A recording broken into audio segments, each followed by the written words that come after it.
முருகாச்சரணம். கந்தரந்தாதி பாடல் 63.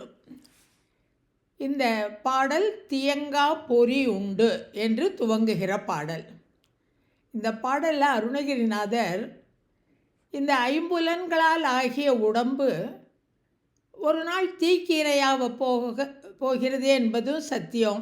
அதை விட நான் செய்த பாவங்களுக்காக எனக்கு நரகத்தில் தண்டனைகள் கிடைக்கும் என்பதும் உண்மை.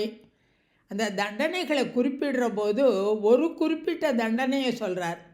அருணகிரிநாதர் புராணங்களை எல்லாம் மிக நன்றாக படித்தவர் அப்படிங்கிறதுக்கு இந்த பாடல் கூட ஒரு உதாரணம். விஷ்ணு புராணம், சிவபுராணம், அது மாதிரி கருட புராணம்னு ஒன்று இருக்குது. அதில் இறந்த பிறகு பூமியில் செய்த தவறுகளுக்கு என்ன மாதிரியான தண்டனைகள் உண்டு என்று விவரிக்கப்படுகிறது. அதில் ஒரு தண்டனை, பூமியில் கருணை இல்லாமல் பிராணிகளை கொன்று தின்றால் நரகத்தில் யமன் என்ன பண்ணுவானா, தீப்பொறிகளை கொடுத்து நீ இதையெல்லாம் விழுங்கு என்று சொல்வானா. அது ஒரு விதமான தண்டனை. அந்த தண்டனை எனக்கு கிடைப்பதும் உண்மைதான், சத்தியந்தான். ஆனால் இதிலிருந்தெல்லாம் என்னை நீ காப்பாற்று, பிறவி ஏற்படாமல் பிரம்மாவுடைய கையெழுத்தை மாற்றி எனக்கு அருள் புரிவாயாக அப்படின்னு கேட்குறார். இப்போது பாட்டை பார்ப்போம். தியங்கா பொறியுண்டு எனும் தனு தீதலு மேதியூர் தியங்கா பொறியுண்டு அவமிலி என்று செப்பலுஞ்ச தியங்கா பொறியுண்ட அயன் கைப்படாது திறவெற்பு நீ தியங்கா பொறியுண்டை பண்டுய போர் செய்த சேவகனே.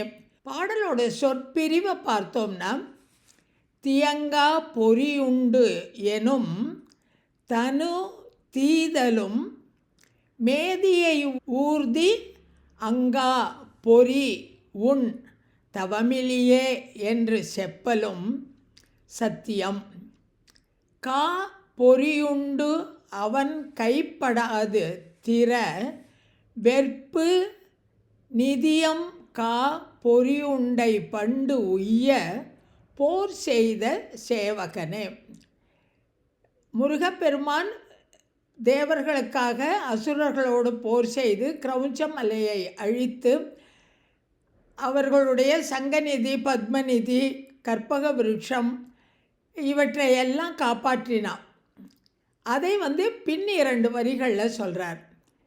அர்த்தம் பார்க்குற போது கடைசி 2 வரிக்கு பார்த்துட்டு அதுக்கப்புறமா முதல் 2 வரிகளுக்கு பார்ப்போம்.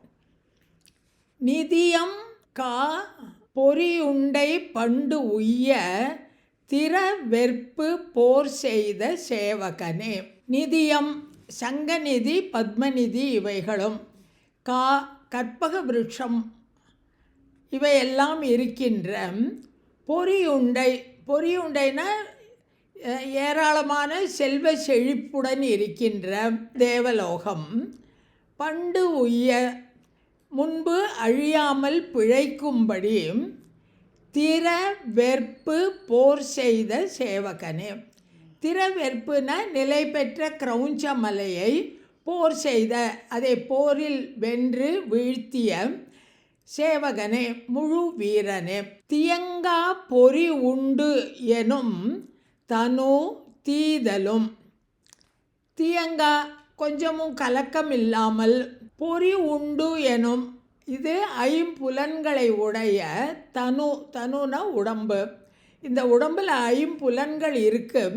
கலக்கம் இல்லாமல் 5 புலன்களை கொண்ட இந்த உடம்பானது தீதலும், அதனுடைய இறுதி காலத்தில் அது அக்னியில் வெந்து போவதும், மேதியை ஊர்தி, மேதினா எருமை, எருமை மேலே வருகின்ற எருமை வாகனமாக கொண்ட யமன் என்னை யமலோகத்திற்கு அழைத்து சென்று அங்கா தவமிலியே பொறி உண், அங்கா அப்படின்னா வாயை திற, பொறி உண் இந்த நெருப்பு பொறிகளை சாப்பிடு, தீப்பொறிகளை நீ உண்ணு. ஏனென்றால் நீ கருணை இல்லாமல் பிராணிகளுடைய உயிரை வதைத்து சாப்பிட்டாய் பூலோகத்தில் இருக்கிற போது.